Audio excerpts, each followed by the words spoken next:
Guards to pull you over and get you to give a sample of saliva, you just had to be breaking the law. Now that's a very it's a very wide ambit.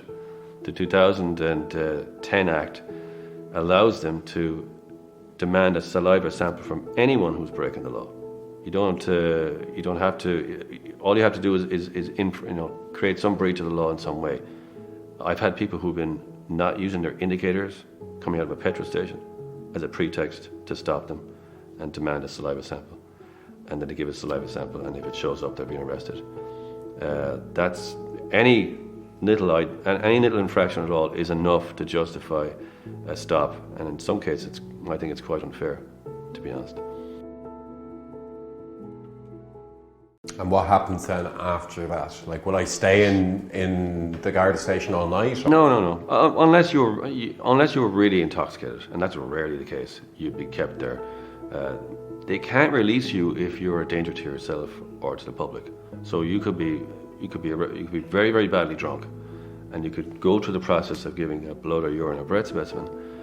But if the member in charge in the station has a legitimate fear that you might be a danger to yourself or other people if you were let out, they have to keep you there until you sober up.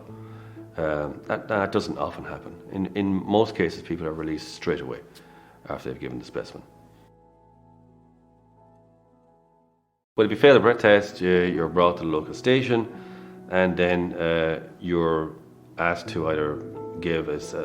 You're brought to the intoxilizer room, or the room where the intoxilizer machine is kept, and then you're brought through the process of blowing into that machine to give what's known as 2 specimens of your breath. Sometimes the intoxilizer machine isn't working. In that case, then it reverts back to blood or urine, where a doctor is then called.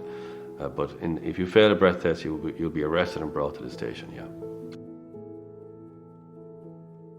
If it's a breath specimen you've given, the result can be printed off right there and then. What happens is you breathe into this machine, and it prints out 2 receipts. And what's supposed to happen in that case is that the guard is presented with these 2 receipts that are printed out.